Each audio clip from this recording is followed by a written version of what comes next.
Hello, everybody. Welcome to the Two Saints podcast show today with myself, Mark C, and my co-host, Mark H. How are you? Mate? You all right? Yeah, I'm doing all right, mate. I hope everybody's keeping safe and well, and looking forward, irrespective of Monday's result, looking forward to the festivities on Sunday.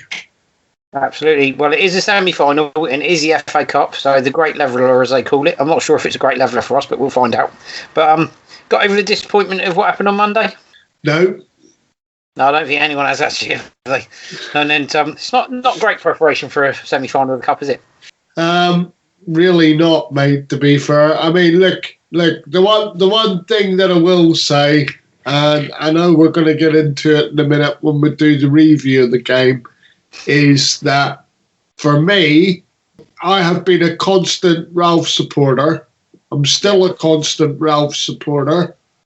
But what I would say is, in the summer, and I've given it a great deal of thought, I'd like to see a bit of a shake-up in the backroom staff, to be honest with you, Mark. Yeah, I agree with that. Yep, I'll definitely agree with that. Definitely agree with that. So, just to remind you, the email address for the podcast is the Two Saints Podcast Show at outlook.com. That's for any future features you'd like to see or any questions you might have about it. The Two Saints Podcast Show is now available via Spotify, Overcast, Acast, Apple Podcasts, Google Podcasts, Deezer, iHeartRadio, Amazon Music and Podbean, or via our Facebook page, The Two Saints Show, and our YouTube channel, The Two Saints Podcast Show. It's the two Marks, C and H, on The Two Saints Show, Fiesta 95 FM. Right, welcome back everybody. So the Two Saints review of West Brom 3 Saints 0. The Saints well beaten at West Brom. Ralph Hasenhüttl gives an honest assessment and Stuart Armstrong only ourselves to blame. Yeah, pretty comprehensive from West Brom. Saints made it very easy for them, didn't they? I mean, at one point I was reading about it all and they were saying at one point that the favourite player forward when Saints were attacking was Ryan Bertrand. But blimey, that says an awful lot. Apparently Dan Ings and Stuart Armstrong were both quite deep for most of the game. I mean, nobody really made an impact. It wasn't really a standout player. No. They were still in change room, apparently, by the looks of it. Right. You obviously watched it, didn't, but... Yes, I watched it live, and it didn't get any better, mate. To be honest with you, I even overindulged and listened back to the radio commentary after I'd done the actual live game. You know, watched it live through our Zoom call. Yep. But where do you start? The first thing I want to say is, Ralph, and we're going to be coming to this during the podcast as well. Yep. Ralph, if the club are seriously thinking about signing Theo Walcott, please don't. Please, I'm begging you not to. Even if, right, you're bringing in, I don't know, a 21-year-old unknown on a free transfer, please don't do it. It's got to be the biggest waste of money. I mean, I'll go back to this one with you, Mark.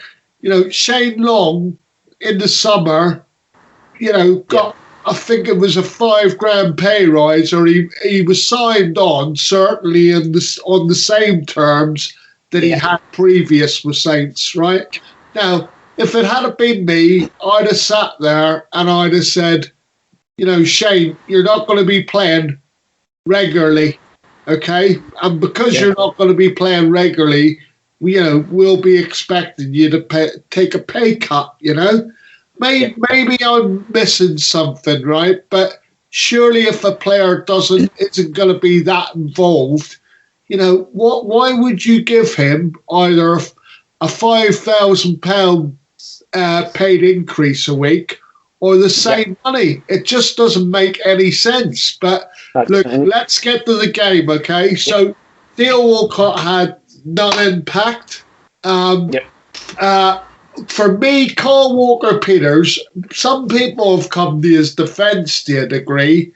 For me, the last two games he's struggled, right? Down the right-hand side, not sure if he was getting enough cover from Stuart Armstrong.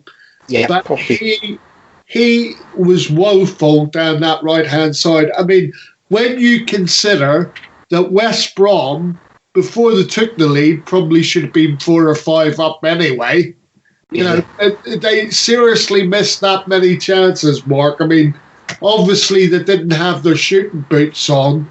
And obviously when it came to the conceding of the penalty, I've got to be honest, I didn't have an issue with what Fraser done because he didn't have an option. I mean, both Vestergaard and Bednarek had gone walkies because there was no one, literally no one, there. And he had to make the decision, you know, and I don't think he had much of a choice. You know, I was dreading this because I didn't really want to talk about it, if I'm perfectly honest. Yeah. You know, I would have preferred if we just had a recorded 20 minutes of silence, you know, as a mark of respect to the fact that West Brom thoroughly deserved their 3-0 victory. I mean, even in the middle of the park, I mean, you know, you and I both in previous podcasts have championed Diallo, right?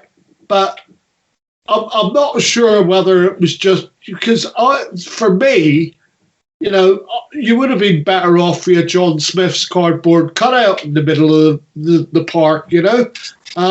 Yeah. And really, at the end of the day, you know, Stuart Armstrong obviously didn't have his normal influence. And we've said before, when he's not playing particularly well, Saints don't seem to play well. You know, James Ward-Prowse, I mean, he was trying to do his normal, but you could see even halfway through the second half that the players were having an inquest because they were all gathered in the middle of the pitch, sort of having an inquest about why is this not happening, why is that not happening. And the other thing that I've got to say, Mark, I said earlier at the start of the pod, right? I'm a defender of Ralph. I will always be a defender of Ralph because he gives supporters the connection, something that you don't get under Pellegrino, Puel, you know, Mark Hughes. They weren't connected to the support, you know, and he makes you feel invested. But Ralph, you know, please, right?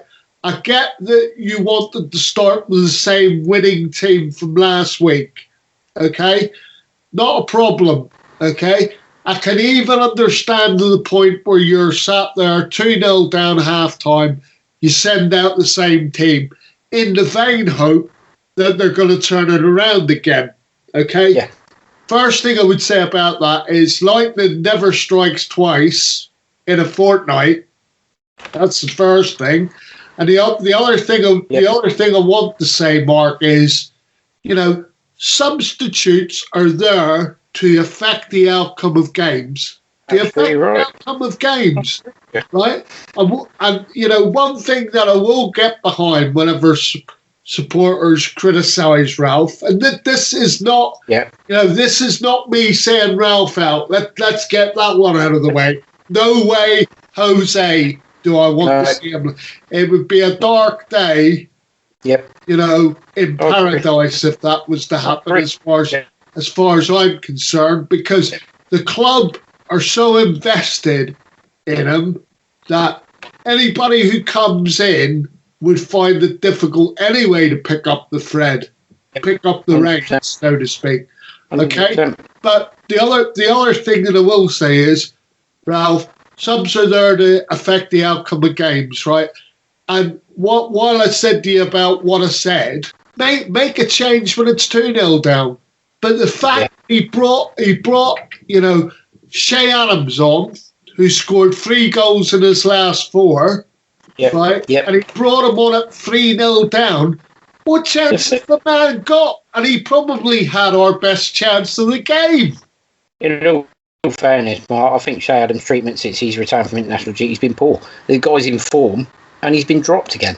It doesn't do your confidence any good. Ralph says he's a confidence player. Ralph said it himself. He's a confidence player. Yeah, brilliant, Ralph. You went and dropped him then. And that's not me saying Ralph out either. I'm a Ralph supporter, but it's a strange one when Che Adams is in really good form, and Ralph says he's a confidence player and he scores in waves. Well, he might well do, but he's in high on confidence. He's on a wave. Well, he's on a wave at the minute, then, Ralph. If he scores in waves, and you're not playing him. I get that. He wanted to do what he wanted to do, right? And the team didn't change from last week, and we turned it around last week. But like I say, lightning doesn't strike twice in a fortnight, That's right. In a week, sorry. Yeah, I mean, in fairness, I've seen a lot of people saying that this was worse than the 9-0 Man United. To be fair, and that's quite a damning statement. To be fair, 3-0 West Brom, 9 Man U. That's pretty poor, isn't it? Yeah, I mean, it's not really, Mark. When you think of the injury crisis that we had when we were playing Manchester United, right? The thing is, 9-0 on the face of it, doesn't seem that bad.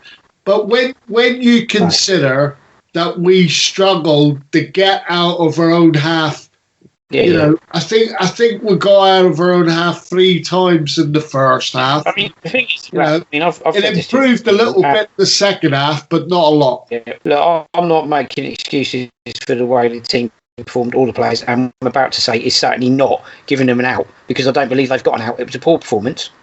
All I am going to say, and we do add a bit of balance every now and then, obviously, and that's all I'm doing. I'm not defending what they've done. It was a poor performance, and we got what we deserved, nothing. But in all fairness as well, this was a team that it was a 10-man Chelsea team, but they did put 5 past Chelsea in the previous game. Yeah. They've actually, in the last 7 games in the Premier League, they've actually conceded less goals than anyone, I think you'll find. Correct. Okay. And they've scored quite well. So, in all fairness, yes, we made it very easy for West Brom, but this is the same West Brom team that put 5 past Chelsea. And in fairness, Chelsea have done quite well of late under Tuchel, so it wasn't a poor result from them. Fair play. West Brom have got their form together from their point of view, but we made it too easy for them, and we got exactly what we deserved, which was nothing. We didn't deserve anything from the game. But, a little bit of perspective, everyone. It was the same team that put 5 past Chelsea, and we're not Chelsea, in all fairness. Yes, when we've got our strongest team, when we've got our strongest team, we can beat anyone. Okay? You don't need to keep our strongest team out. When we've got our strongest team out, we can beat anybody, okay? But they have to be at the races, and the team wasn't. And that's why we lost, because we weren't at the races. I mean, it's funny, but when we always lose, I turn around, and at the minute, because most of the main players are back, right? But one of my excuses is, we missed Romeu. But we did miss Romeu Monday night, because I just think in the middle of the park, when you need someone to put their foot in, he's that person. And there's nobody else quite like that at the football club. And especially when you have to roll your sleeves up and be slightly more battle-hardened, because as a team, we're not battle-hardened. And please don't tell me that Great Dane at the back's battle-hardened, because I reckon a feather would knock him over. He's not battle-hardened. And in fairness, Diallo and James Ward-Prowse were overrun in midfield. Completely overrun. Yeah. And they were overrun in midfield. We were very poor. We weren't at the races. And to be fair, West Brom played us at our own game. They played a high press and they worked it brilliantly. And they played us at our own game. That's fair enough. That's fair. Got his tactics spot on, to be fair. We weren't ready for it. We weren't up for it. I think they did all have their eyes on the semi-final. Anybody says they didn't, no, I'm sorry, they did, blatantly. And the same with Burnley. They've definitely had their eyes on the semi-final. Of course they have. 100%. It's only, I've heard this from many a professional over the last couple of days even, and they've said, it's only human. But, we keep hearing that people are professional. And if you're being professional, you've got a job to do. So, yes, there's always one eye on the semi-final, but they know that they've still got to go out and perform for those games between that and the semi-final. But let's see what Sunday holds, my friend. Obviously, Ralph Hasenhüttl gave an honest assessment. Can't argue with Ralph. He was bang on everything he said. And Stuart Armstrong said we only got ourselves to blame. Absolutely right with that. So that brings us to the end of the review. So what we do is we take an advert and we'll come back and we do Saints Club news for you. It's Mark C and Mark H. Mark my word, they're here with everything in the Two Saints Show. So, Saints Club news. Premier League 2 report, Brighton 3, Saints 0. Premier League 2 report, Chelsea 3, Saints 1. Under 18 report, Saints 0, Spurs 3. 3 goals that send Saints through. 5th round draw made for Vitality Women's FA Cup. Saints Foundation charity match day raises over £15,000. Big savings in the Southampton FC concourse sale. Help us launch next season's kit. And the Stadium Store is now open. So starting with the under 23s mark again. Brighton 3, Saints 0, Chelsea 3, Saints 1. 2 losses. There's a surprise. I couldn't help but notice, Mark, how you rushed through those results as if they didn't happen. Let's gloss over it. It's a bit like somebody told me, right, that when West, because our club is, this isn't the criticism, people, but our club's very good at doing good news. They're not so good at doing bad news, right? And apparently, I just want to say this before we get into the B team's results, right?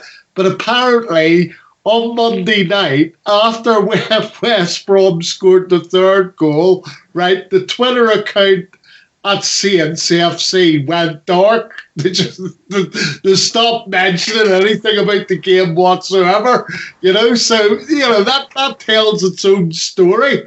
But there you go. But no, look, going back to the under 23s B team, what can anybody possibly say at the minute, Mark? And this is why I say to people, it's not Ralph Hasenhüttl's blueprint, it's the club's blueprint. They're going to be using this for time to come, right? And obviously at the minute, there's a gestation period, a settling in period, if you like, right? Yep. But again, the club's been using this system since December of 2019. We're now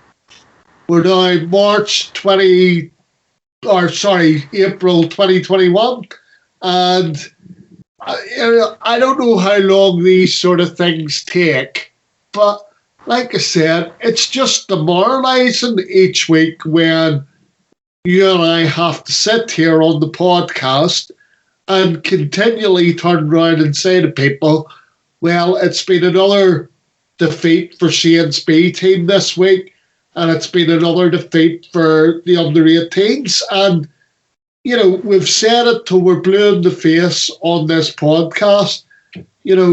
I'm sorry, but winning breeds confidence. It doesn't matter what it's at. Winning breeds confidence, and no wonder each week both sides are going out getting soundly beaten. By the way, you can turn around and say, oh, well, they gave a good account of themselves and blah, blah, blah. But the only, this is why I always say to you about stats. And I know you love this quote, right? The only stat that matters is the ball in the back of the net, But as I say, I don't know where I sit whenever Dave Horseman comes out and he turns around and he says, for the club, it's more about players for the first team in relation to the B team, right? But I still say to you, how are you bringing players into that first team who are getting beaten every week in the B side? I don't see it. I'm sorry, but I don't see it. Yeah, no, I agree, Mark. And it's an ongoing project, obviously. It's a 3 to 5 year project or whatever it is. Ralph says he's invested for another 3 years. So, results aren't great. It doesn't have confidence. Confidence breeds success, or success breeds confidence. Football is a lot about psychology, and their confidence must take an absolute battering. They're losing nearly every game. It's not good for your confidence. It can't help your development, surely. How can it?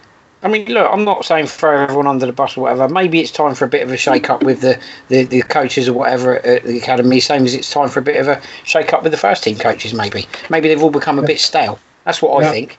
There's definitely something going on behind the scenes that we're not seeing that's having an impact.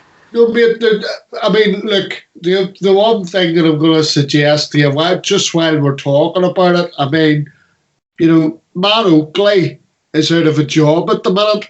And he was working as the assistant under Paul Tinsdale at MK Dons. Now, I would sooner bring him into the backroom staff or even have him as sort of some sort of head of coaching at the academy or whatever. But I think there's another one that staggers me. Behind the scenes, the coaching structure needs to change quite a bit.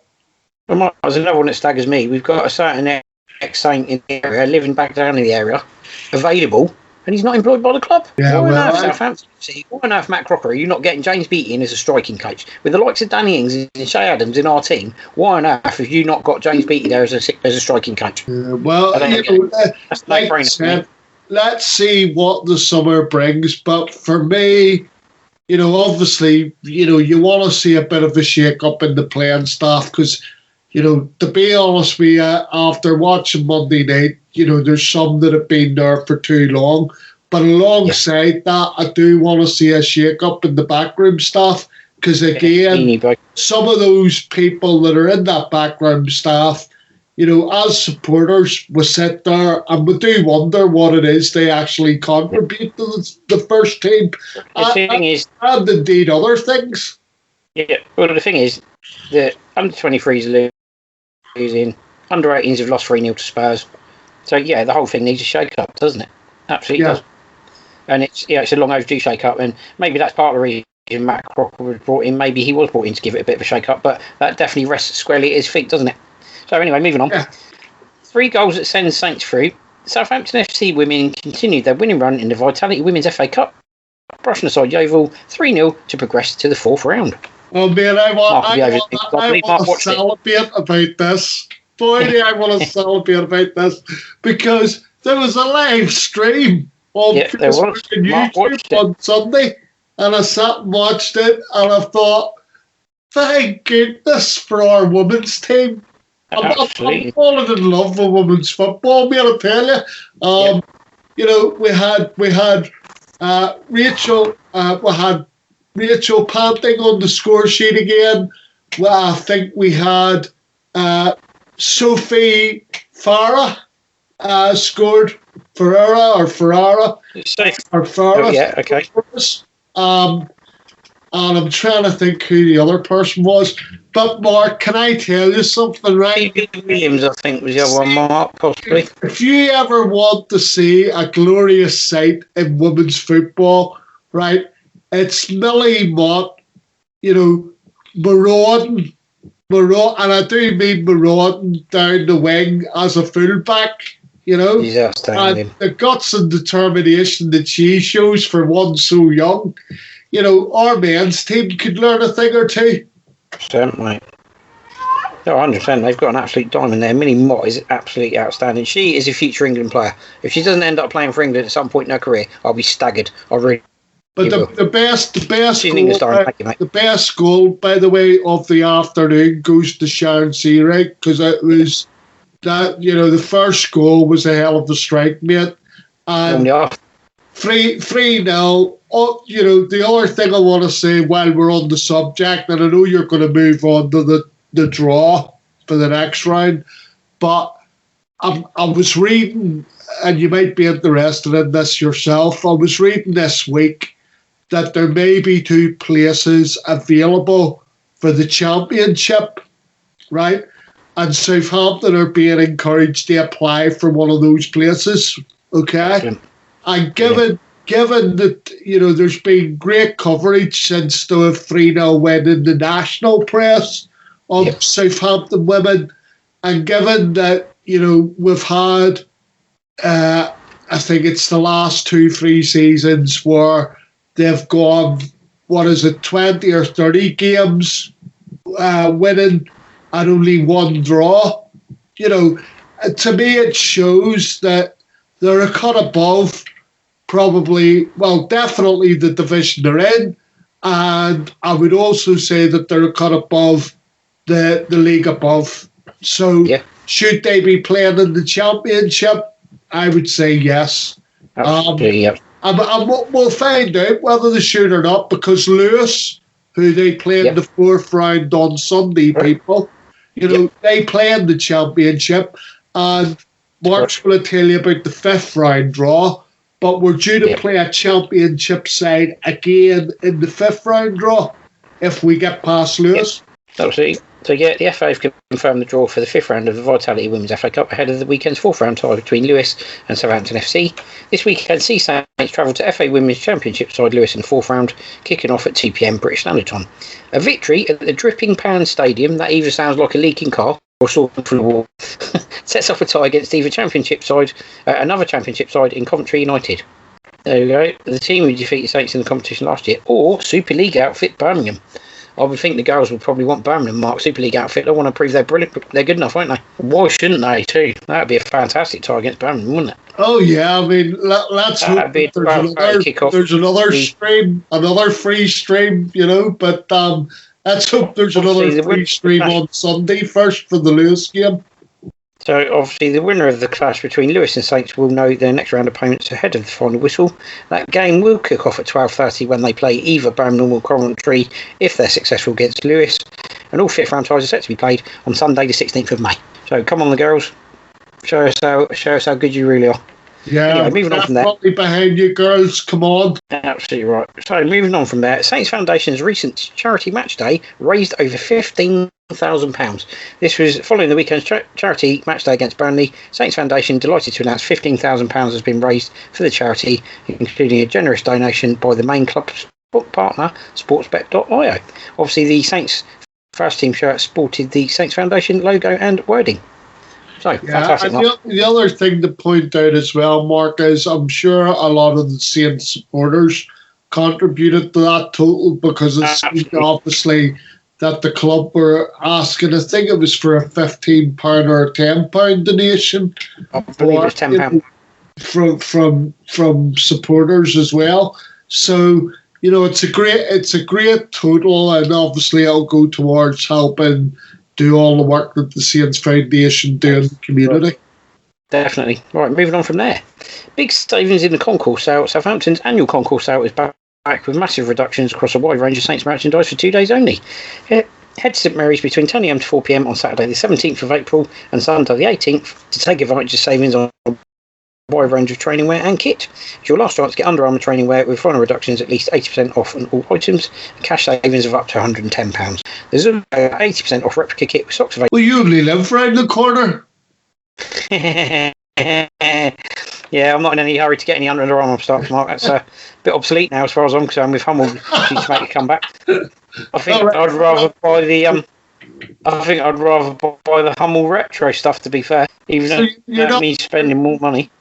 You're not tempted if Saints reveal what shirt they're going to be wearing for the semi-final on Sunday to nip out, before Sunday's semi-final and don the colours on? I'll make do with the one I've got.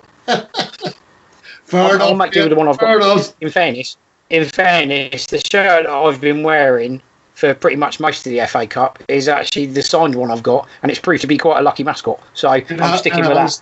It has, to be fair. I'll give you that. It has very much fit. I'm certainly sticking with the shirt I've been wearing because it seems to be quite lucky at the moment. I don't believe in omens, and I'm not normally superstitious, but in fairness, it is an FA Cup, and to be fair, the last time I was kind of suspicious was 2003 when I wore a dragon pendant, and I wore it at every single round, and the one round I forgot to wear it for was the final against Arsenal, which we lost, but we won every game that year when I wore that pendant. So yeah. Lovely story, Mark, but I'm not bad into it, mate. You can have all your superstitious nonsense, but I'm not bad into it. It's about 11 players on the pitch on the day, and whether people decide to turn up or not, that's what it's about. That's all right, everyone, because Mark's worn the same pants for every game. No, he hasn't. I'm joking. I'm only joking. Anyway, moving on from there. Later this year, Southampton Football Club will launch its first kit as part of its new sponsorship with Hummel, and we want your Saints memorabilia to feature in the launch. Simply let us know what your most prized piece of Saints memorabilia is and send a photo of it to supporterservices@saintsfc.co.uk. We'll select our favourite item to feature in the kit launch for the 2021-22 season. If your item selected, we'll contact you by Friday the 16th of April with further info.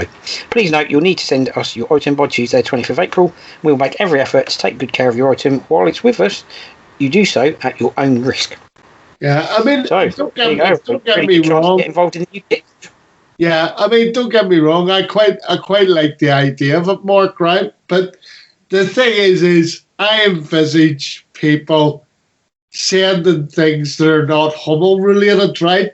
And I think the club will be looking for specifically Hummel related gear that refers back to the era when Hummel were last the club's sort of kit manufacturers. Yeah, so no rushing out to buy any of the Hummel retro stuff that's available now, so you can get involved. That's cheating. Somebody's going to try it, you know that. Very good, mate. Very good. Anyway, so yeah, no cheating, do it fairly. So, good news for everyone. Southampton Football Club's delighted to confirm the Saints store at St Mary's is now back open.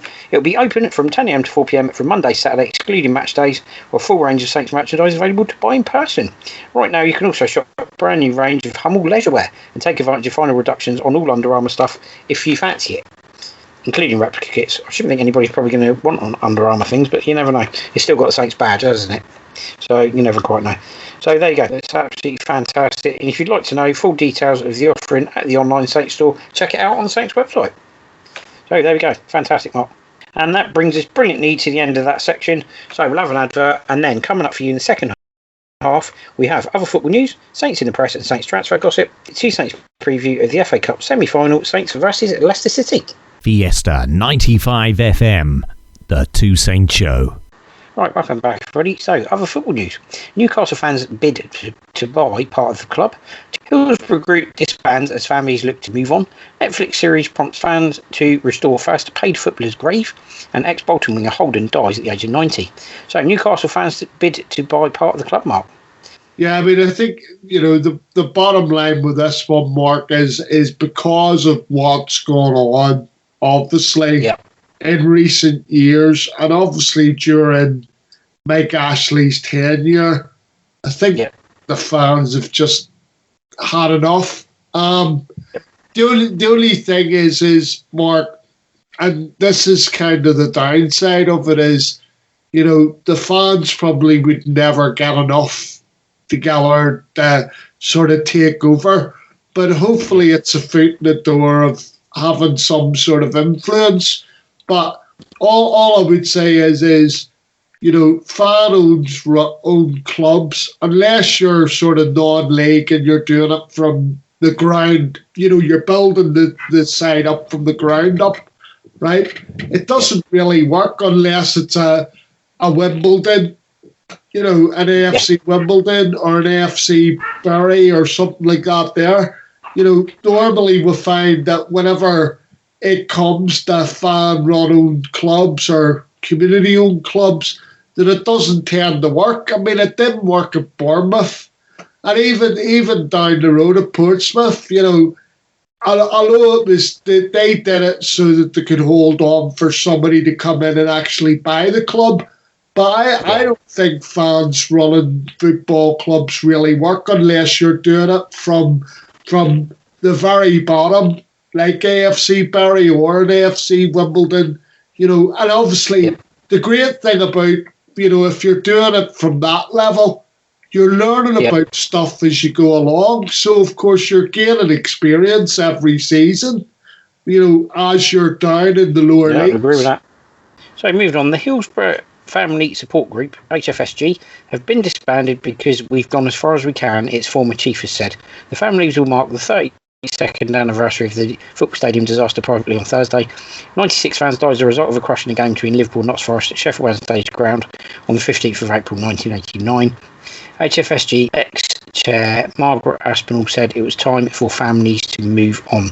The trial of two former police officers and a police solicitor accused of altering police documents statements after the disaster is due to start on the 19th of April. Yeah, I've got to say, Mark, that for me, I mean, Margaret Aspinall's very, very interesting. I mean, when she gave the interview to say that the group was folding, which it's kind of sad to see, but at the end of the day, families need to move on with their lives as well. But it should always be highlighted. You know, every anniversary, I would always say it needs to be highlighted, because the Liverpool supporters that day were done a massive, injustice by, the British tabloid press. You've got to say that. There was they were being accused of robbing people and all sorts, and it was just nonsense. At the end of the day, it was people going to a football match who, terribly tragic, they lost their lives. I mean, I got emotional seeing that. I'd come back. I was living in Southern Ireland at the time, and I'd come back from auditioning for an Irish quiz, believe it or not, called Where in the World, right? And I came back on the train from Dublin back to where I was staying in Tralee at the time. Yeah. And I sat and I watched live the footage, and I was in tears. I genuinely was in tears. Well, obviously, you can't really comprehend what you're watching, is the first thing, because automatically you're thinking, and then when people say they lost their lives, and the amount of people that lost their lives, very, very hard to compute. But the other thing that was interesting from today was, obviously, it was the anniversary today of the 96, and Margaret Aspinall again, came out and spoke about it. And the interesting thing was that, because she became the head of that group, she was never able to grieve for her own son. I think her own son was called James, and she's never been able to properly grieve for her own son because she's been dealing with the other relatives and people who had lost in the tragedy. So it gives her a chance and everything else. But the other thing that I found interesting was, and I totally agree with her, I condone, the behaviour of the supposed Liverpool fans outside Anfield last night attacking the Real Madrid coach. Shameful. Absolutely shameful behaviour. Anyway, moving on. The grave of one of English football's lesser-known pioneers has been restored after a fan watched his story on Netflix series The English Game. Jacqueline McAleese contacted Blackburn Rovers after noticing that Fergus Souttar's final resting place was dilapidated. Souttar is regarded as the first professional footballer earning a working wage at Rovers in 1880. Miss McAleese said she was quite upset after seeing his grave had fallen over and was just a mound of grass. The restoration, funded by Blackburn Rovers, took place on the 135th anniversary of the triumph of Souttar's third FA Cup winners' medal when Rovers beat West Brom 2-0. She said the restored grave at Blackburn Old Cemetery was magical. I know he's not a relative and actually it's nothing to do with me, but his story touched my heart and I became so passionate about it, she said. And well done to her. 100%. Man, I mean, the thing is I like to be able to try and throw in good news stories when I can on this section, and that is a good news story. For anybody who hasn't seen the Netflix series, please go and watch it. I think it's called The English Game, is it? Yeah. I've watched it. It's worth a watch. Please go and watch it. Absolutely right. Yep.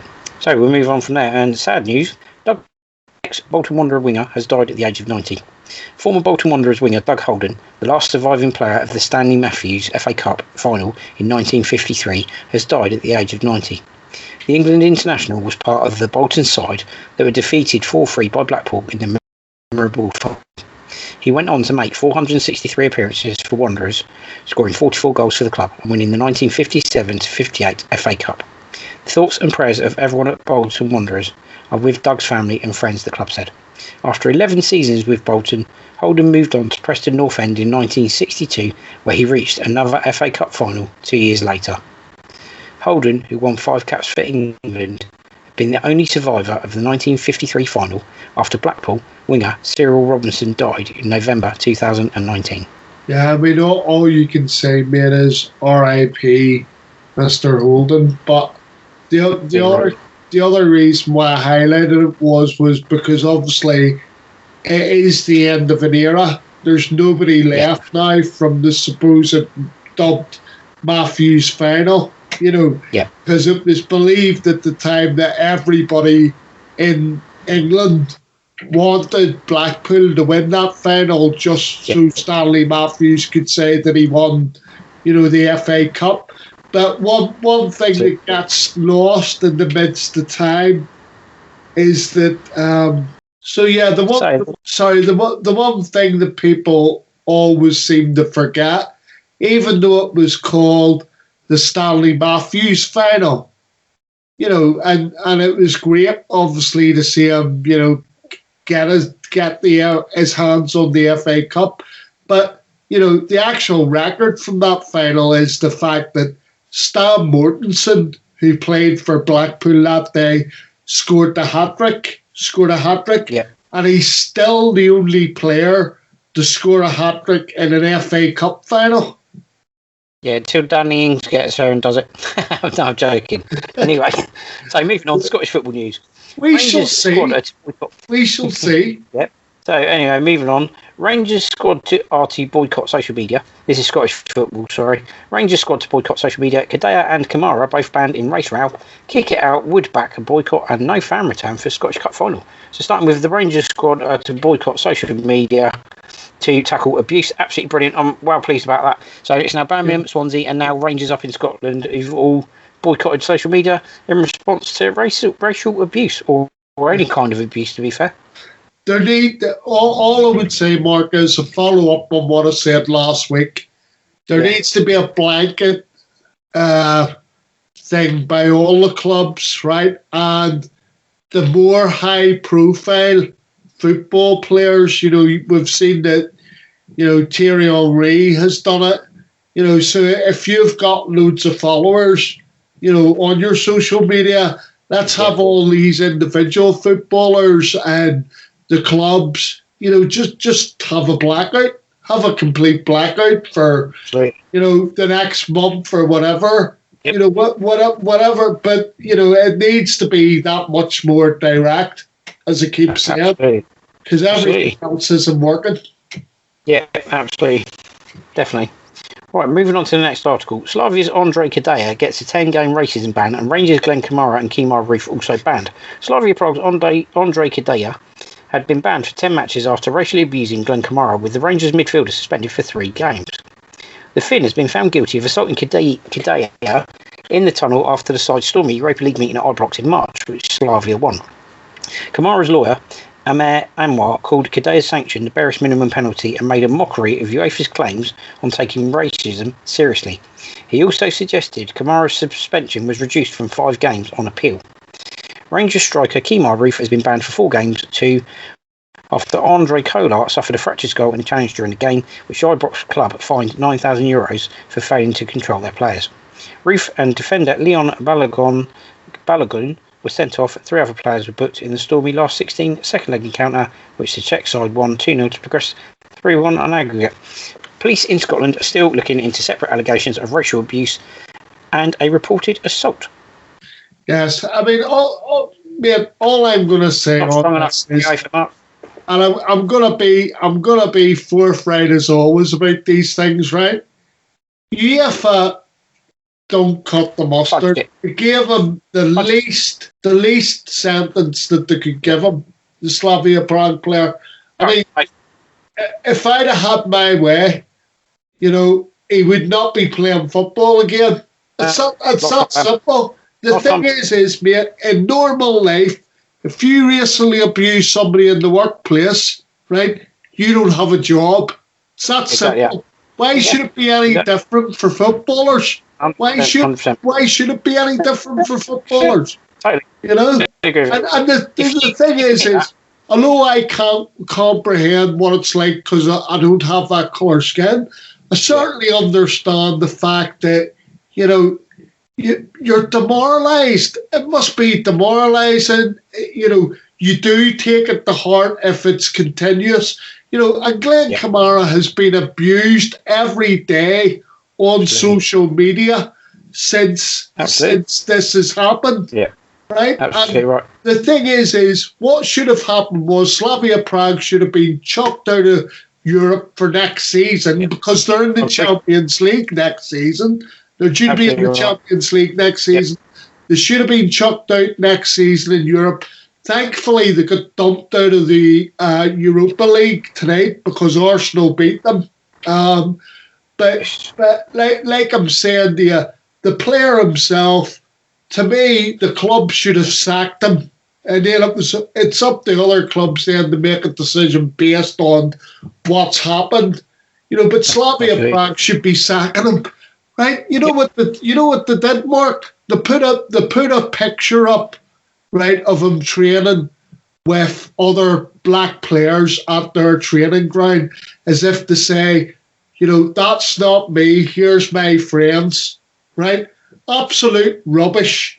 You know, at the end of the day, I'm saving about it, mate. To be honest with you, because I've seen the footage. And Glenn Kamara gets racially abused. I don't care what they say. I mean, the thing is they've admitted that it happened, right? Yep. And Slavia Prague have yet to issue an apology to Glenn Kamara, even though they've recognised now that it's happened. It's just not good enough, mate. I mean, the other thing about the incident is right. You didn't see any of the black players playing for Slavia Prague coming to this player's defence. They were all looking at him as if to say, you know, that's not on. You know? Yep. I've seen the footage, and if you watch the still-by-still image, you know, it goes without saying.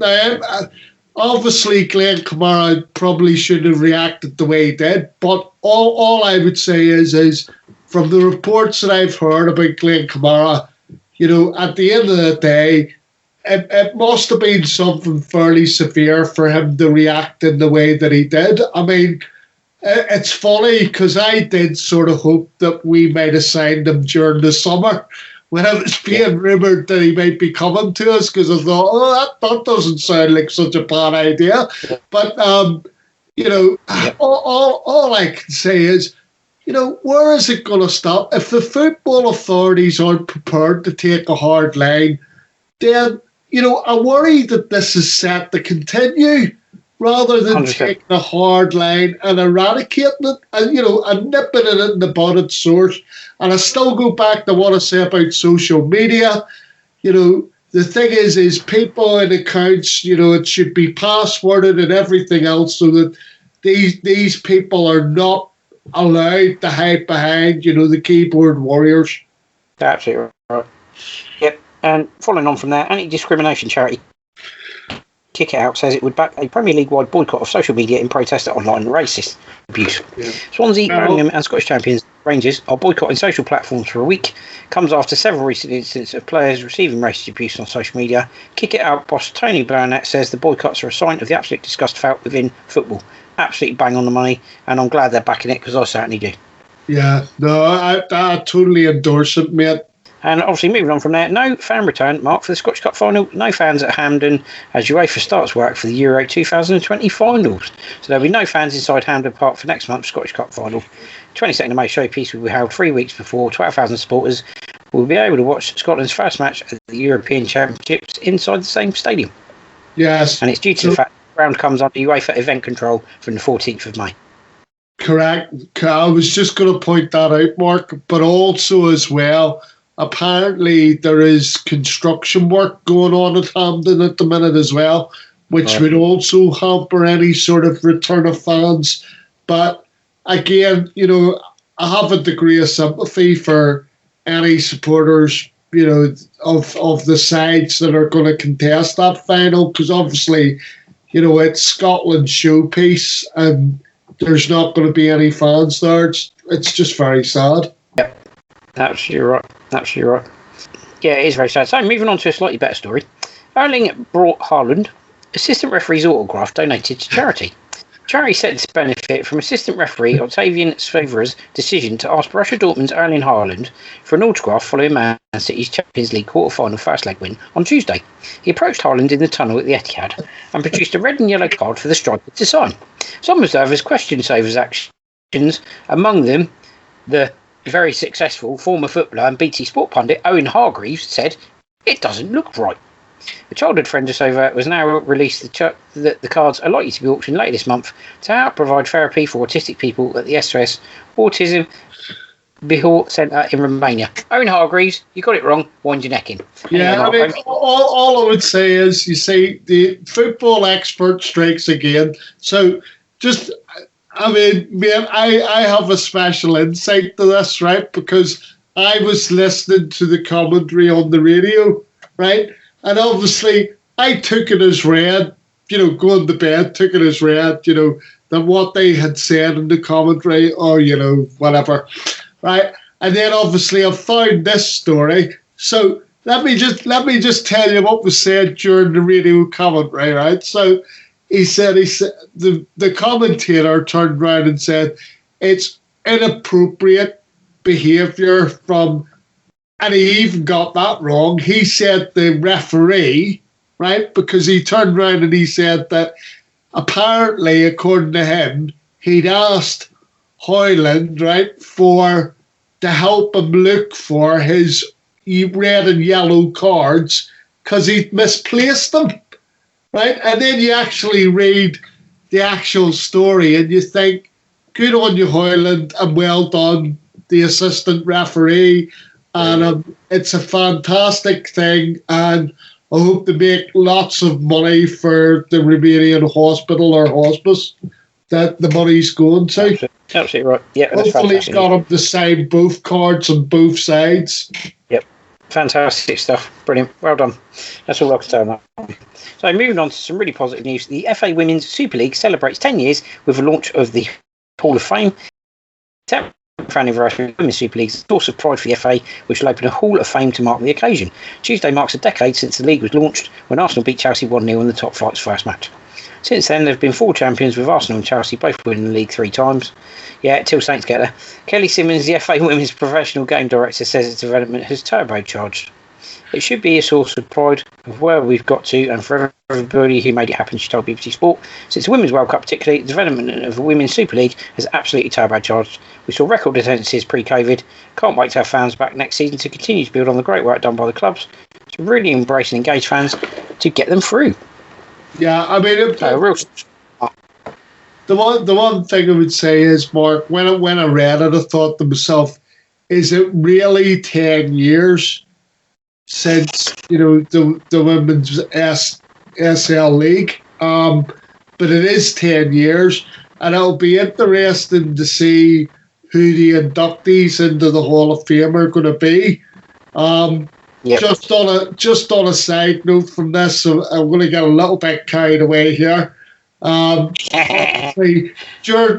the week there, I see Male Nation, the women's team, qualify for the European Championships. So the Northern Ireland women's team are going to be there, and they reformed only in 2004 or 2004, 2003, and initially they were paying to play for their country, and I just think it's a hell of an achievement for where they've come from. I mean, Melissa Callahan and Julie Nelson have both been involved since the reform. And both Melissa Callahan scored one of the goals on Tuesday night. And they've both been in on the ground floor. And obviously, they have young players coming through at the minute, and some of them are absolutely fantastic. I want to give a special mention also to Simone McGill, who decided to come back from playing in the women's top league in England for Everton. And she decided to come home and help develop the women's game back in Northern Ireland. So, fantastic. But like I say, it's been a hell of a journey, and hats off to Alfie Wiley and also the manager at the minute, Kenny Shields. But anyway, I'll get over now. Thank you. Please, whoever's responsible for the fixtures, because I know it mean the world to Mark.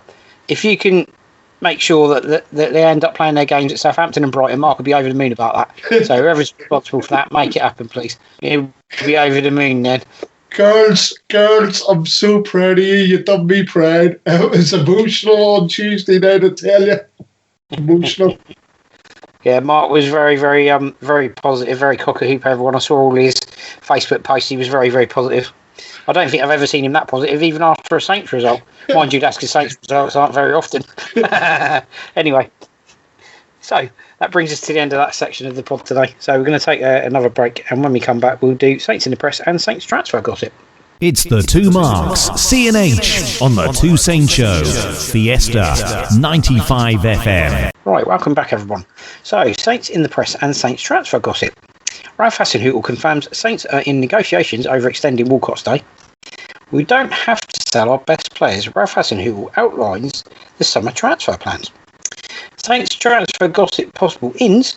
Report Southampton eye 24-goal striker Georgios Giakoumakis.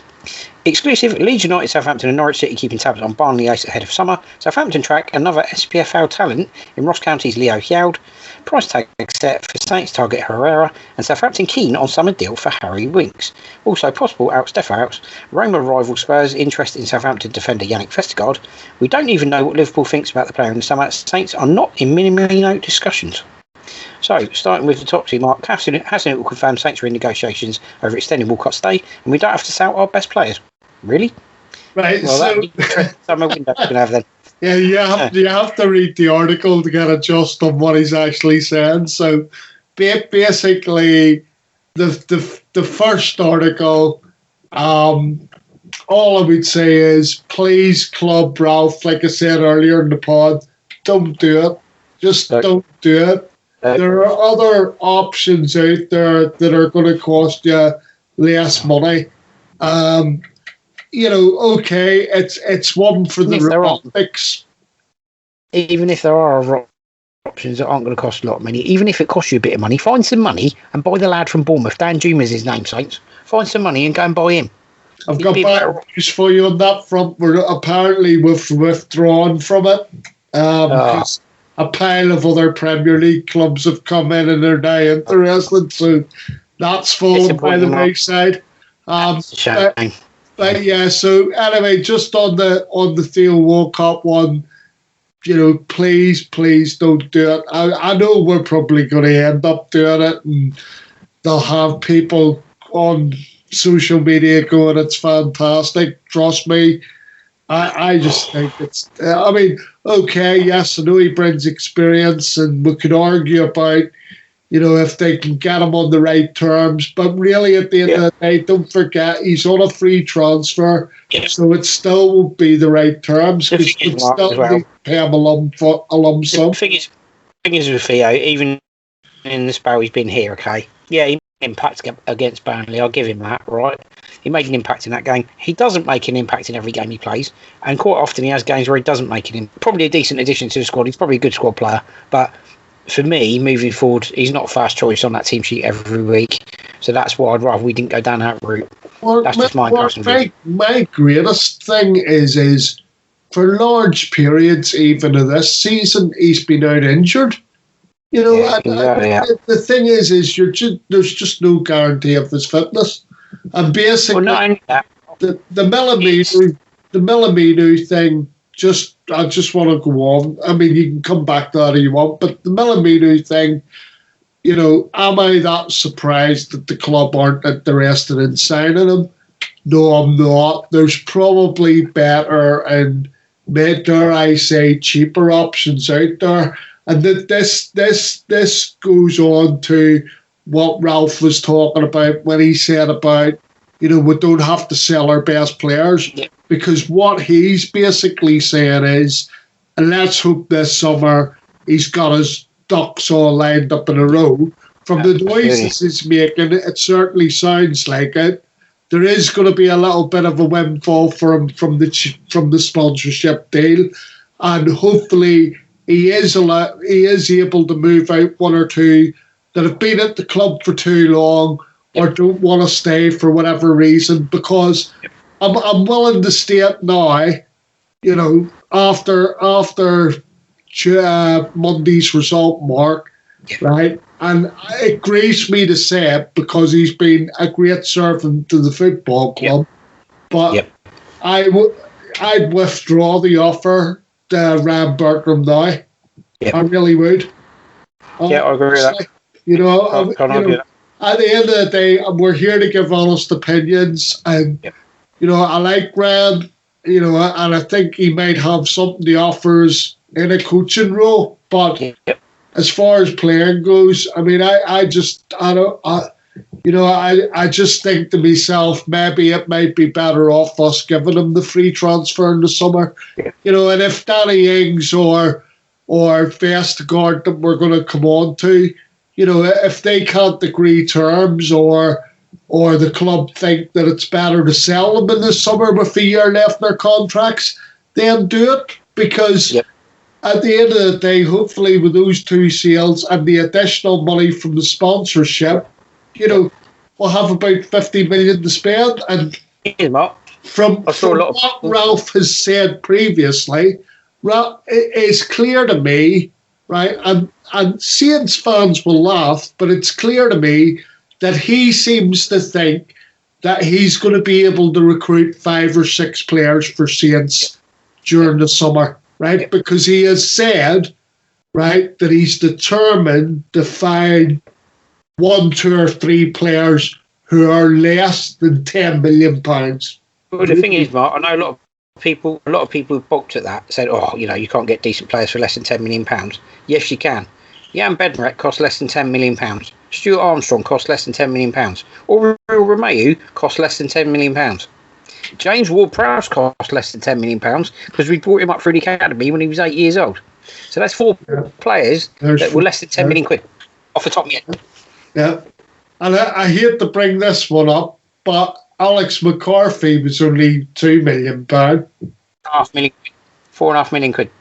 Well, 4.5 million was it? I thought it was £2 million quid. And I'm not sure. Yeah, I think he was probably just on the cusp. I think Fraser was about 10 million, and I think Victor was 10 million as well. And Mane. Mane was 10 million quid, everyone. So give a bit of perspective there. Sadio Mane, he was 10 million quid. Pella and Tannage were both less than 10 million quid. Both of them were less than 10 million. Sadio, holder of the fastest ever hat-trick record in the Premier League. Sadio Mane, people, 10 million quid. So don't tell people that £10 million players or better than £10 million aren't out there. They are. Although people might argue that was a few seasons ago, but I get the gist of what you're saying. And it's a point well made. It's a point well made. Definitely. Right, moving on. Southampton 24-goal striker Georgios Giakoumakis. Leeds United, Southampton and Norwich keeping tabs on Barnsley ace ahead of summer. Southampton track another SPFL talent in Ross County, Leo Hjeld. Price tag set for Saints target Yanga Chiara. And Southampton keen on summer deal for Harry Winks of Spurs. Another Spurs player? Blimey, that's slightly worrying though, given that we've got a couple of players that were linked with Spurs. So over to you, Mark. What do you make of those? Well, what do you make of those ones? Well, I need you to go through because what you've done is you've repeated yourself twice now. You've gone through the headlines twice now. But anyway, Georgios Giakoumakis, 24-year-old striker. So he plays in the Dutch league. For those that don't know, my general attitude would be he's one of those players that's on the cusp in terms of. That, he's a year or two on from where we would usually buy, but he has got a hell of a goal scoring record. What you would wonder is, he's a Greek player, and you just wonder whether it would translate in the Premier League. But then let's remember, people, there's, as I said just previously, we brought in Dusan Tadic and we brought in Pella, both from the Dutch league. Yeah. All I would say is I actually think that Pella and Tadic both came from slightly better clubs. This guy's at VVV Venlo. If I remember rightly, if I think back to when Koeman was in charge, I seem to remember Saints beat them quite soundly in the pre-season game, if I remember rightly. Right. Well, So we have dealt with VV. We have dealt with VV Venlo before. Yeah. We've actually signed. I think you'll find that Maya Yoshida came from that club. Yeah. So. Yeah, I was just saying they're slightly lower down the tree than where Pella and Tadic came from, but that doesn't mean. Yeah. Doesn't mean that players are bad. No. I mean, look, if you're asking me, I would probably say no, Mark. Yep. To be honest. Right, we'll move on to the next one in that case. Leeds United, Southampton and Norwich City are keeping tabs on Barnsley ace Callum Styles. I know this is a guy you said you'd be quite interested, brought him in, Mark. I'm kind of with you on that. Could be quite a good signing. Right sort of age, right sort of model of player we look at. 100%, man. I mean, the thing is, he's only 20 years of age. Barnsley are having a phenomenal season in the Championship. I don't know whether you're aware, but I mean, they're comfortably going to qualify for the playoffs. And to be honest, if you look at last season, I mean, they only stayed up on the last day last season in the Championship. So the transformation in the last season has been, astronomical if you follow Barnsley. Yeah, absolutely. So moving on from that one, Southampton are reportedly taking a look at Ross County 17-year-old starlet Leo Hjeld. The teenager has been impressive under manager John Hughes and Highlands, making 9 appearances alongside his first senior goal since arriving in January, and has played a combination of centre-back and left-back for the Staggies. Premier League Southampton have been taking note. Oh, mate, let me tell you something. I've watched this lad, right? Ross County, centre-back, he's Norwegian, he's bigger than a high-rise, right?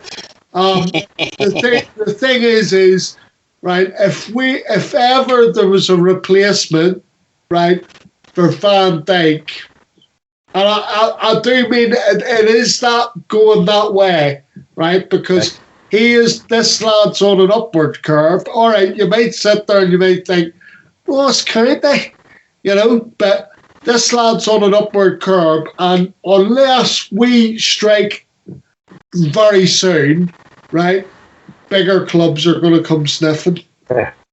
Yeah, definitely. And I honestly, during the summer, I would try and get a deal done now.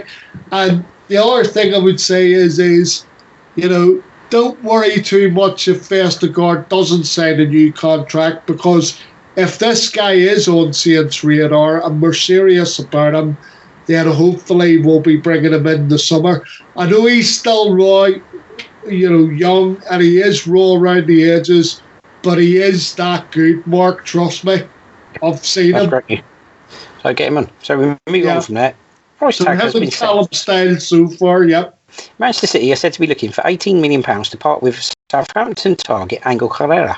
The Saints have been linked with a move for Herrera, who's currently on loan at Granada in the Liga. Interesting one, Mark. I think it's a bit out of their price range, but what do I know? We've got a bit of money to spend. Granada, I mean, I have to say he's had an excellent. I know he's on loan there from Man City, and they might drive a bit of a hard bargain with us, but he has had a phenomenal season with Granada. I just think, Mark, that in terms of any price that's quoted for us, it is going to be out of our price range. £15.6 million. Yeah, and the other thing I would say to you is as well is, even though he's had a great season for them, it's obviously he's surplus the requirements of Man City, right? Yeah. And one of the things that I always do with you, and I'm going to do with you here, is name me a successful Venezuelan international that's played in the Premier League. There's only one that I can think of, Solomon Rondon. Yes, that was the only one. But and his his success was varied, I would say. Yeah, it's fair to say that. That's why there's no disrespect to anybody. That's why there haven't been a lot of Venezuelan footballers. There aren't very many, I'm afraid, that have been. Yeah. Anyway, moving on. Southampton are keen on a summer deal for Harry Winks from Spurs. That's an interesting one, Mark. A little bit left field, if anything, probably. But is it overly surprising, or is it sort of something reaching a bit too far? Right. So I'm going to lay my cards. I'm going to lay my cards on the table here, right? If we are interested in Harry Winks, yes, possibly for me. But if we were doing a deal, say, for Vestergaard, I'm going to mention his name again because he keeps getting linked with Tottenham and this other club that we're coming on to speak about. But if we could do a deal with the hard news that is Daniel Levy, right? Yep. You know, and I would say to them, yep, you can have Vestergaard if we get some money, and I wouldn't go for Harry Winks because I think it might be, you know, if we get a straight swap deal, possibly that would be okay for me. But the one that I'm most interested in, Mark, I've got to say, is if you look at Norwich in the Championship and they've won it by a country mile this season, right? Yep. Oliver Skipp would be a better option for me if we went into negotiations with Tottenham about Vestergaard. Well, Spurs are apparently willing to sell Winks during the summer transfer window if they receive an offer in the region of 20 million quid. So if it's not a swap, then it ain't going to happen. We're not going to offer £20 million. So it's either a swap deal, right, or they do a deal with us that includes Oliver Skipp and a little bit of cash adjustment our way. The thing is, regards to Spurs, Martin, we've heard the rumours and stuff. The only thing that's worrying at Spurs' situation in regards to Harry Winks is if Saints are serious and Spurs are looking at 20 million quid. Daniel Levy being Daniel Levy, he'll be looking at Danny Ings going, 20 million quid, Harry Winks, Danny Ings. So, yeah, disappear very rapidly, Mr. Levy, is all I've got to say on that one. Anyway, moving on from there. All I would say about that is I take on board what you're saying, Mark, but I do think it's slightly wide of the mark because don't forget, Vestergaard's still valued at £18 million. If Harry Winks is 20 million, you know, feasibly, you know, they could meet in the middle and say, let's do a swap deal. It just depends how much Tottenham actually want Vestergaard and vice versa. Unless Spurs want to take Wesley Hoot off our hands for 5 million quid. Yeah, well, no, I don't want him. But anyway, going back to it, I'd still rather sign Oliver Skipp. But anyway, moving on. Yeah, so Roma rival Spurs' interest in Southampton defender Yannick Vestergaard. And we don't even know what Liverpool think about Minamino. We obviously covered Minamino, Mark, so it just leaves you with Roma rivaling Spurs' interest in Southampton defender Yannick Vestergaard. Ooh, tough one for them. When I read this, right, I couldn't help but think to myself, where has Roma seen Vestergaard? I mean, I'm still struggling with Vestergaard in the Saints shirt, never mind playing in a Roma shirt. Is there, by any chance, is there a Danish teammate that plays for Roma by any chance? No, but we've got a Danish teammate that plays for Tottenham and our old friend. Yeah, I'm just wondering if Roma have actually got a Danish player playing for them. That might be why. It could well be. It could well be, but I don't know.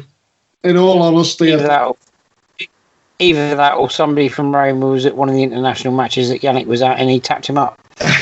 I think that's highly unlikely. I mean, you know, at the end of the day, you know, this is one of the players that, you know, to a certain degree, even though I'm still not sure, you know, I've got to be honest, but to a certain degree, you know, Ralph has improved. Yeah? Yep. I'm sure you'd agree with that. Yeah, but, definitely. You know, let's see what happens in the summer. But I can't believe all the furore that's being made about Vestergaard. I really can't. And if it was up to me, I would probably sell him, mate. I would be prepared to do it, honestly. If people are that keen on him, I don't have an issue with that. That's more than, you know, take him off our hands. It's fine. Not a problem. Yeah, no. It's not for me neither. You know, I mean, if people wanna pay the appropriate money, £18 million as valued, then let's do it. Let's go ahead and let's do it. But let's just see what happens in the summer. At the end of the day, he's being connected with quite a few clubs, and and the club obviously seem keen to come to a contract extension. So let's just wait and see what happens in the summer.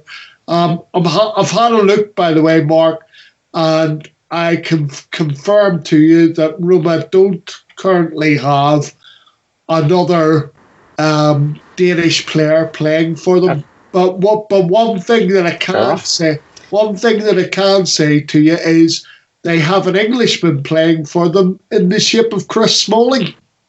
I do. Was it Roma that Ashley Cole ended up playing for Mark a while back? Yes. If I'm not mistaken. Yes, I think you're right. Yeah. So moving on. That brings us to the end of that part of things. So we're going to do a little advert for you again, and then we're going to do the Two Saints preview of the FA Cup semi-final, Saints versus Leicester. We'll be back very shortly. It's Mark C and Mark H. Mark my word, they're here with everything in the Two Saints show. Right, so last part of today's podcast, the Two Saints preview of the FA Cup semi-final, Saints versus Leicester City. Ralph Hasenhüttl admits he will consider changes for the FA Cup semi-final after Hawthorn's horror show. Well, your first change would be just make sure everybody's actually up for the game and make sure they actually decide to play. Yeah. After Monday night, I would consider playing the kindergarten team at the FA Cup semi-final. But, let's see what happens. Anyway, let's get on with the preview of it.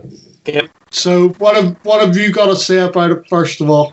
I was quite annoyed at the fact that when the draw was made, we immediately got written off. I got quite annoyed about it.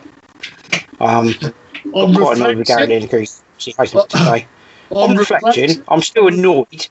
On reflection, I'm still annoyed that we got written off completely. We go into the game completely underdogs. I get that, but we got completely written off by everybody the second the draw was made, and it just got my back up. So my instant reaction was, I hope we stuff Leicester just to put it up Gary Lineker's jumper, basically. So, look, on reflection, we do enter it as massive underdogs. If we're not at the races like we were at West Brom, it's going to be a Wembley horror show. It's going to be abject embarrassment. If we play as well as we're capable of playing, then we could well win. We are capable of doing that, but every single player to a man has to make sure that they 100% leave everything on the pitch. And they didn't do that against West Brom. And that's not good preparation for an FA Cup semi-final at all. But being a Saints fan, you have to be an eternal optimist. And I guess that's what I am. Right.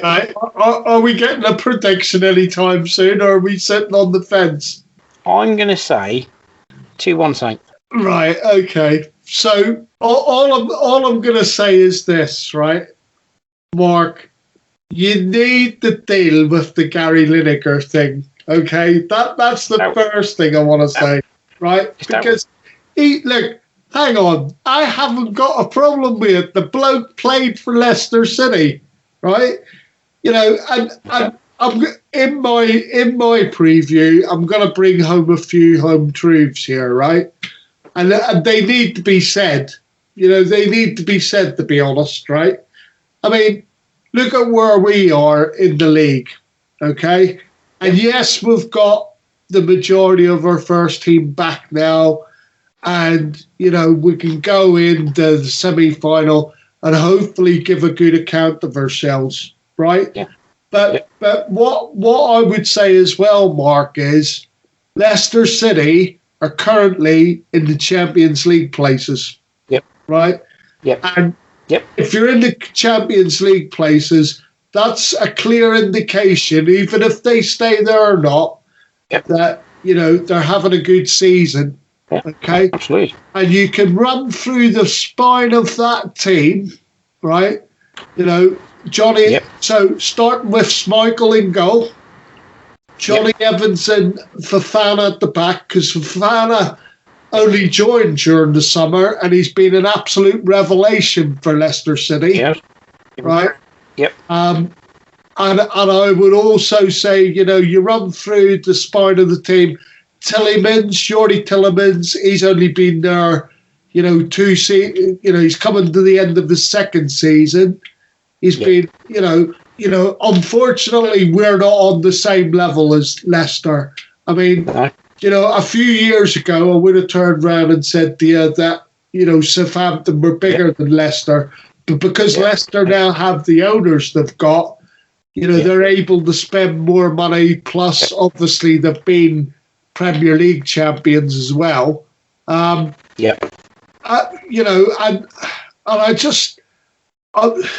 it hurts me to say this as a Saints fan. I want us to win the game, right? I genuinely want us to win the game, right? But sometimes things are written in the stars, right? And Leicester haven't won a cup final, right? They've never won an FA Cup.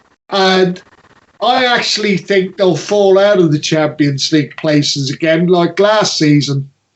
Okay? But it's going to be a clash of the Titans because both managers clearly have targeted the FA Cup from the third round. And I say that having listened to some of the interviews that they've both given, right? And Brendan Rodgers is keen as mustard to try and secure some silverware for the good folk of Leicester. And similarly, Ralph wants to do the same thing for the good people here. And I want to see the scenes of 76 again. Absolutely. Obviously socially distant. I don't want us doing, what, the Liverpool supporters were up to last night. But you get what I'm kind of saying. I mean, I want us to do it in the right kind of way. But my deepest worry is the COVID thing, okay, that happened at Leicester recently, right?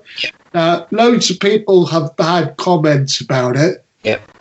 Brendan, I think, has been quite tactical about it because he withdrew the players concerned, right, from the playing squad last Sunday, and which they will be available this Sunday, okay?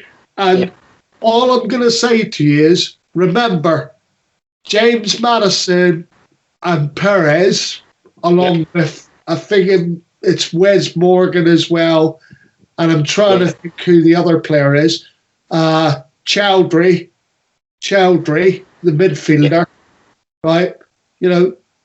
Collectively, they have let the good people of Leicester down. Leicester, since COVID, Leicester have been in lockdown the longest of any English city, okay?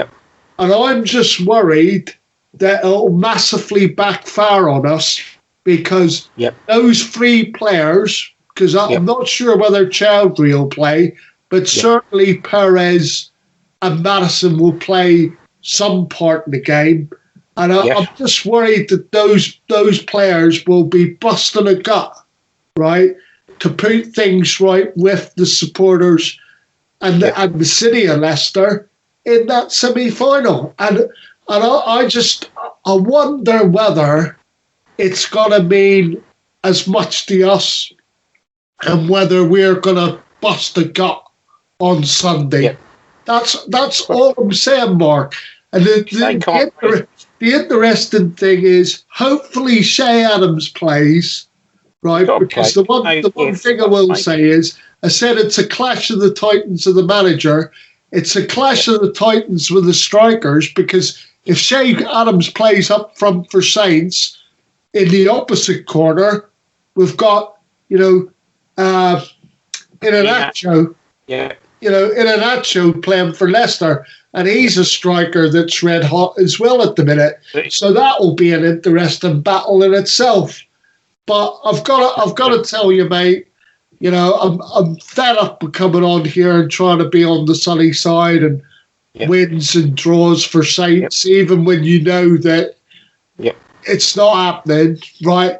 And yes, there is a little bit of me basing it on the performance on Monday night, but I'm going the opposite to you. I'm going 2-1 Leicester, because Leicester actually hold the record at the minute in the Premier League for scoring the most goals in the last 15 minutes of games. Yeah, and that's there you go. You see, you give a Saints perspective, and I give the Leicester perspective. Saints have probably conceded more goals in the last 15 minutes of games than any other team this season, to be fair. So, in fairness, if you want to balance it out, there you go. It hurts me to say that, Mark, because I want to, even though I know there's going to be restrictions to it, I want to see the celebrations. I want to have a good feel factor for the city. I want to see us win the FA Cup. I'm a Saints fan, but honestly, after Monday, can I see it? No, I can't. And you look at where we are in the table compared to where they are, and I know we've beaten them before. Of course we have, right? But again, you look at the league game, right? Yeah. And obviously they beat us up at Leicester. We've yet to play, ironically, second game back from the semi-final. So after we've played Tottenham away, we're due to play Leicester on the 1st of May. So that'll be interesting at home to see what the outcome of that is. But hand on heart, I genuinely think Leicester will beat us 2-1. Yeah, my prediction is based on being an eternal optimist as a Saints fan and more in hope than expectation, to be fair. I mean, as I said, come on, you Saints, because I want them to do it. But hand on heart, can I see it? No. Am I gutted I'm not going to be there to see it? Yes, I am. Oh, yes. No disrespect, Mark, but I'll be even more gutted, that I'm not going to the semi-final. And potentially, as we spoke about before we did the pod, potentially, even if we get there to the final, there's the chance that I won't be able to go to that. And that breaks me, to be honest with you, mate. So, yeah, I totally get where you're coming from on that. But, yeah, for me, I'm gutted we won't be able to see it. But obviously I'll be more gutted if we lose. So, Thank you, mate. I'm watching it in good company. There's no set of people I'd rather watch it with on Sunday. Yeah, I wish we were there to see it, but we'll do what we can. We'll do the best. Yeah, no, exactly. You gotta try and remain upbeat about it. I've given honest assessment, but that doesn't mean to say that. I mean, I'll be over the moon if we get to the final, mate. Over the moon. And if we go that step further, even better. Oh, absolutely. No, I totally agree with you on that. The bottom line as well is, even if we don't do an awful lot more for the rest of this season, this one game, Saints, give it absolutely bloody everything. Leave it on the pitch. 100%. Leave everything on the pitch. Right. Even if it means you're struggling in your next game, leave everything on the pitch. Give it absolutely everything you've got. Because you've got the opportunity here to write history for this team.